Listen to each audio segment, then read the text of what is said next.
ಶ್ರೀರಾಮುಲು ಸ್ಪಷ್ಟನೆ ಕೊಟ್ಟಿದ್ದಾರೆ. ಬಳ್ಳಾರಿಯಲ್ಲಿ ಮಾತನಾಡಿದ ಅವರು, ನನ್ನ ಕ್ರೆಡಿಬಿಲಿಟಿ ಬಗ್ಗೆ ನಾನು ಹೇಳೋದಕ್ಕೆ ಹೋಗೋದಿಲ್ಲ. ಇವತ್ತು ನಾನು ಅಧಿಕಾರ ಕಳೆದುಕೊಂಡಿರಬಹುದು ಅಷ್ಟೇ. ನಾನೇನು ಸತ್ತಿಲ್ಲ, ಸೋತಿದ್ದೀನಿ ಅಷ್ಟೇ. ರಾಜಕಾರಣದಲ್ಲಿ ನಾನು ಸೋಲು ಗೆಲುವು ನೋಡಿದ್ದೇನೆ. ರಾಮುಲು ಪಾರ್ಟಿ ವಿಚಾರ ಬಂದಾಗ ಈಗಲೂ ಇದ್ದೀನಿ, ನಾಳೆಯೂ ಇರ್ತೀನಿ, ಮುಂದೆಯೂ ಇರ್ತೀನಿ. ಅವಕಾಶಕ್ಕೋಸ್ಕರ ಪಾರ್ಟಿ ಬಿಟ್ಟು ಹೋಗೋ ಮನುಷ್ಯ ಆಗಿದ್ರೆ ಇವತ್ತು ಎಲ್ಲೋ ಇರ್ತಿದ್ದೆ. ನಾನು ಆ ರೀತಿ ಅವಕಾಶವಾದಿ ರಾಜಕಾರಣಿ ಅಲ್ಲ ಅಂತ ಹೇಳಿದ್ದಾರೆ. ಬಗ್ಗೆ ಹೇಳಕ್ ಹೋಗಲ್ಲ, ನನ್ನ ಕ್ರೆಡಿಬಿಲಿಟಿ ಬಗ್ಗೆ ನಾನು ಹೇಳಕ್ ಹೋಗಲ್ಲ. ರಾಮುಲು ಅವರು ಇವತ್ತು ಅಧಿಕಾರ ಕಳ್ಕೊಂಡಿರ್ಬೋದು. ಅಧಿಕಾರ ಕಳ್ಕೊಂಡಿದ್ದಕ್ಕೋಸ್ಕರ ನಾವೇನು ಸತ್ತಿಲ್ಲಲ್ಲ. ರಾಜಕಾರಣದಲ್ಲಿ ನಾನುಗಳು ಸೋಲು ನೋಡಿದ್ದೀನಿ, ನಾನುಗಳು ಗೆಲುವು ನೋಡಿದ್ದೀನಿ. ಹಾಗಾಗಿ ರಾಮುಲು ಅವರು ಯಾವತ್ತಿದ್ರು ಕೂಡ ಪಾರ್ಟಿ ವಿಚಾರ ಬಂದಂಥ ಟೈಮಲ್ಲಿ ಪಾರ್ಟಿ ಜೊತೆಲಿ ಹಿಂದೆ ಕೂಡ ಇದ್ದೀನಿ, ಇವತ್ತು ಕೂಡ ಇದ್ದೀನಿ, ಮುಂದೆ ಕೂಡ ಪಾರ್ಟಿ ಜೊತೆಲಿ ಇರ್ತೀವಾಗಲಿ. ಪಾರ್ಟಿ ಬಿಟ್ಟು ಯಾವತ್ತೂ ಕೂಡ ನಾನು ಹಂಗೆ ಅವಕಾಶಕ್ಕೋಸ್ಕರ ಹೋಗೋಂಥ ಮನುಷ್ಯ ಆಗಿದ್ದರೆ ಎಲ್ಲೋ.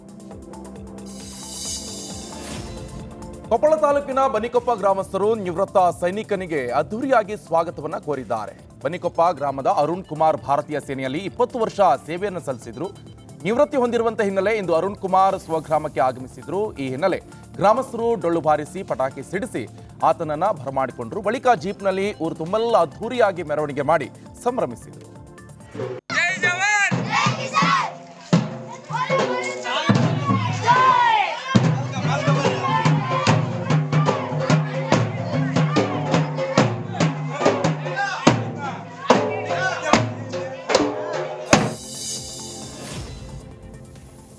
ಜನವರಿ ಬಳಿಕ ಬಿಜೆಪಿಯಲ್ಲಿ ರಾಜ್ಯಾಧ್ಯಕ್ಷರ ಬದಲಾವಣೆ ಆಗುತ್ತೆ ಎಂಬ ವಿಚಾರಕ್ಕೆ ಮಾಜಿ ಸಚಿವ ಶ್ರೀರಾಮುಲು ವಿಜೇಂದ್ರ ಪರ ಬ್ಯಾಟ್ ಬೀಸಿದ್ದಾರೆ.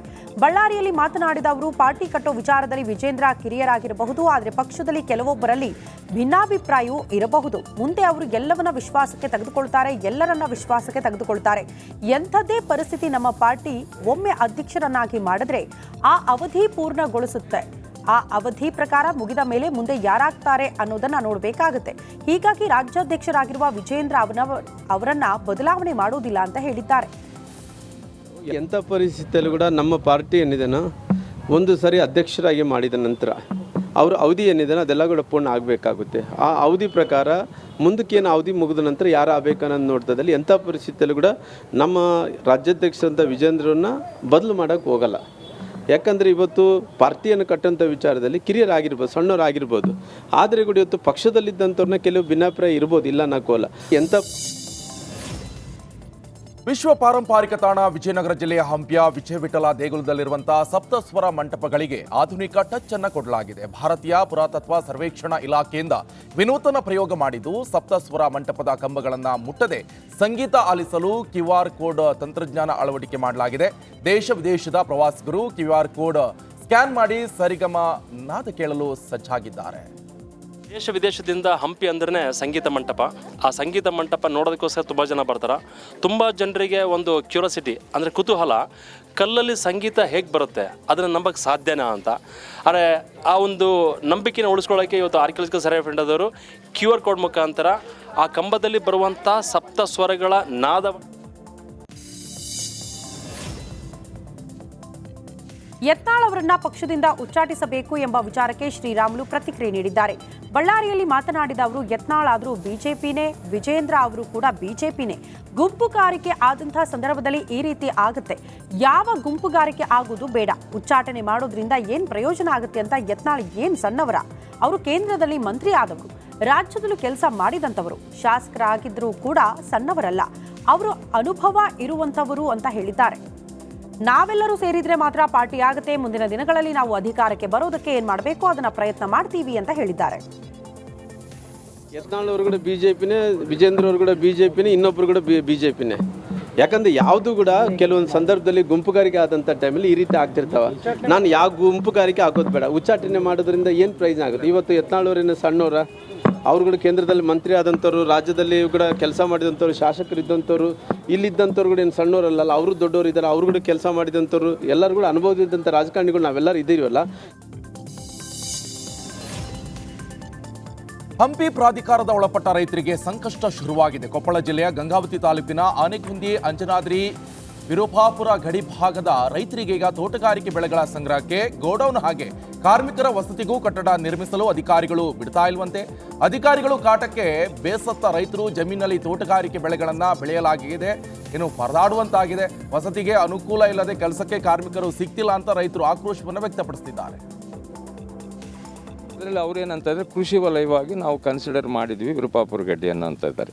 ಆ ಕೃಷಿ ವಲಯದಲ್ಲಿನೇ ನನ್ನ ಪ್ರದೇಶ ಈಗ ನಾನು ಈಗಿನ ಸಾವಯವ ಪದ್ಧತಿಯಲ್ಲಿ ಮಾಡ್ಬೇಕನ್ನೋ ಪ್ರದೇಶ ನಗರೀಕರಣ ವಲಯದಲ್ಲಿ ಇದೆ ಅಂತ ಅವರು ಹಿಂಬರಹದಲ್ಲಿ ಕೊಟ್ಟಿದ್ದಾರೆ ಸರ್. ನಗರೀಕರಣ ವಲಯನ ಅರ್ಬನೈಸಬಲ್ ಏರಿಯಾ ಅಲ್ಲಿ ಅಭಿವೃದ್ಧಿ ಪಡಿಸಬಹುದು ಅಂತಲೇ ಒಂದು ಪ್ರದೇಶದಲ್ಲಿ ಅಂತ ಅವರೇ ಒಪ್ತಾ ಇದ್ದಾರೆ. ಎರಡನೇದು ಕಮರ್ಷಿಯಲ್ ಎಣ್ಣೆ ಆಗಿದೆ ಅಂತಲೇ ಒಪ್ತಾ ಇದ್ದಾರೆ. ಅದಕ್ಕೆ ಸರ್ಕಾರಕ್ಕೆ ನಾವು ಸಾಕಷ್ಟು ಲಕ್ಷಾಂತರ ಗಟ್ಟಲೆ ದುಡ್ಡು ತುಂಬಿದ್ದೀವಿ. ಎಲ್ಲ ತುಂಬಿದ ಮೇಲೆ ಮತ್ತು ಆ ಜಮೀನಿನಲ್ಲಿ ನಾವು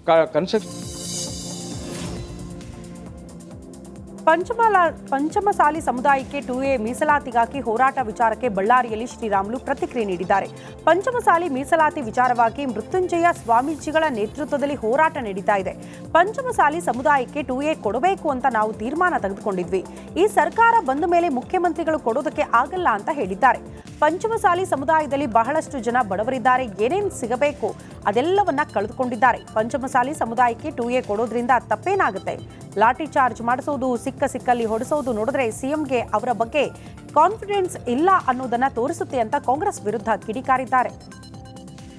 ಪಂಚಮಶಾಲಿಯ 2A ಬಗ್ಗೆ ಏನು ಇವತ್ತು ಸ್ವಾಮೀಜಿಯವರು ಮೃತ್ಯುಂಜಯ ಸ್ವಾಮೀಜಿಯವ್ರ ನೇತೃತ್ವದಲ್ಲಿ ಏನು ಹೋರಾಟಗಳು ನಡೀತಾ ಇದ್ದಾವೆ, ಬಹುಶಃ ಇವತ್ತು ಸರ್ಕಾರಕ್ಕೆ ಎಲ್ಲೋ ಒಂದು ಕಡೆ ಮೀಸಲಾತಿ ವಿಚಾರದಲ್ಲಿ ಅವತ್ತಿನ ನಾವು ತಗೊಂಡಂಥ ತೀರ್ಮಾನ, ಅವತ್ತು ಪಂಚಮಸಾಲಿ ಸಮುದಾಯಕ್ಕೆ ಇವತ್ತು 2A ಕೊಡಬೇಕು ಅನ್ನೋಂಥದ್ದು ನಾವೆಲ್ಲ ಪ್ರೋಸೆಸ್ ಎಲ್ಲ ಮಾಡಿದ ನಂತರ ಕೂಡ ಇವತ್ತು ಈ ಸರ್ಕಾರ ಬಂದು ಎಲ್ಲೋ ಒಂದು ಕಡೆ ಏನಾಗ್ತಾಯಿದೆ ಅಂದ್ರೆ ಇನ್ನು ಮುಖ್ಯಮಂತ್ರಿಗಳು ಹೇಳಿಕೆ ಪ್ರಕಾರ ಅದು ಕೊಡೋಕೆ ಆಗಲ್ಲ ಅನ್ನೋಂಥ ಮಾತನ್ನು ಕೂಡ ಹೇಳಿದ್ದಾರೆ. ಹಾಗಾಗಿ ಯಾದಗಿರಿ ತಾಲೂಕಿನ ಹತ್ತಿಕುಣಿ ಜಲಾಶಯದ ಎಡ ಹಾಗೆ ಬಲದಂಡೆ ಕಾಲುವೆಗೆ ನೀರು ಹರಿಯದೆ ರೈತರ ಅನುಕೂಲಕ್ಕೆ ಇಲ್ಲದಂತಾಗಿದೆ. ಕಾಲುವೆ ಪೂರ್ತಿ ಹೂಳು ತುಂಬಿ ಗಿಡಗಂಟಿ ಬೆಳೆದರೂ ಕೂಡ ಅಧಿಕಾರಿಗಳು ಹೂಳೆತ್ತದೆ ನಿರ್ಲಕ್ಷ್ಯವನ್ನ ವಹಿಸಿದ್ದಾರೆ. ಬಂದಳ್ಳಿ, ಎಡಳ್ಳಿ, ಚಾಮನಾಳ ಸೇರಿ 10 ಗ್ರಾಮದ ರೈತರಿಗೆ ಈ ಕಾಲುವೆ ಆಸರಿ ಆಗಿದೆ. ಆದರೆ ಕಾಲುವೆ ತುಂಬೆಲ್ಲ ಹೂಳು ತುಂಬಿದ್ರಿಂದ ರೈತರಿಗೆ ನೀರು ತಲುಪದೆ ಕಂಗಾಲಾಗಿದ್ದಾರೆ. ಕೂಡಲೇ ಅಧಿಕಾರಿಗಳು ಕಾಲುವೆ ಹೂಳೆತ್ತಿ ನವೀಕರಣ ಮಾಡಬೇಕು ಅಂತ ಒತ್ತಾಯಿಸುತ್ತಿದ್ದಾರೆ. ಇದು ರಿಪಬ್ಲಿಕ್ ಕನ್ನಡದ ಬಿಗ್ ಇಂಪ್ಯಾಕ್ಟ್. ನೀರಿನ ಸಂಪ್ನಲ್ಲಿ ಹಾವು ಸತ್ತು ಬಿದ್ದ ನೀರು ವಿದ್ಯಾರ್ಥಿಗಳಿಗೆ ಪೂರೈಕೆ ಮಾಡಿದರ ಬಗ್ಗೆ ನಿಮ್ಮ ರಿಪಬ್ಲಿಕ್ ಕನ್ನಡ ಸುದ್ದಿಯನ್ನ ಬಿತ್ತರಿಸಿತು. ವರದಿ ಬೆನ್ನಲ್ಲೇ ಎಚ್ಚೆತ್ತ ಇಲಾಖೆ BCM ಹಾಸ್ಟೆಲ್ಗೆ CEO ಲವೀಶ್ ವರಡಿಯಾ ಭೇಟಿ ನೀಡಿ ಪರಿಶೀಲನೆ ನಡೆಸಿದ್ದಾರೆ. ಅಲ್ಲಿನ ವಾಸ್ತವ ಸ್ಥಿತಿ ಬಗ್ಗೆ ವಿದ್ಯಾರ್ಥಿಗಳಿಂದಲೇ ಮಾಹಿತಿಯನ್ನು ಪಡೆದ CEO ಹಾಸ್ಟೆಲ್ ಸ್ವಚ್ಛವಾಗಿಡುವಂತೆ ವಾರ್ಡನ್ಗೆ ಸೂಚನೆಯನ್ನು ಕೊಟ್ಟಿದ್ದಾರೆ. ಹಾಸ್ಟೆಲ್ನಲ್ಲಿ ಬೆಡ್ ಇಲ್ಲ, 3 ತಿಂಗಳಿನಿಂದ ಕಿಟ್ ಕೂಡ ಬಂದಿಲ್ಲ ಅಂತ ವಿದ್ಯಾರ್ಥಿಗಳು ಅಳಲನ್ನ ತೋಡ್ಕೊಂಡಿದ್ರು.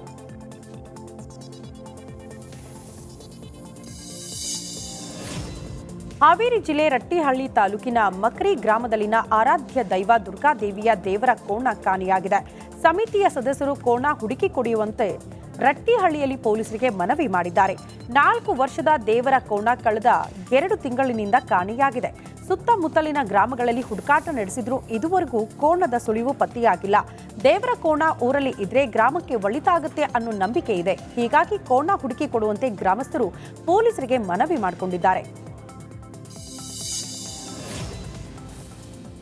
ಬೆಳ್ಳಂಬೆಳಗ್ಗೆ ಕಾರ್ ಮತ್ತು ಸರ್ಕಾರಿ ಬಸ್ ನಡುವೆ ಭೀಕರ ಅಪಘಾತ ಸಂಭವಿಸಿರುವಂತಹ ಘಟನೆ ಬೆಳಗಾವಿ ಜಿಲ್ಲೆಯ ಉತ್ತರ ಸಂಚಾರಿ ಪೊಲೀಸ್ ಠಾಣಾ ವ್ಯಾಪ್ತಿಯಲ್ಲಿ ನಡೆದಿದೆ.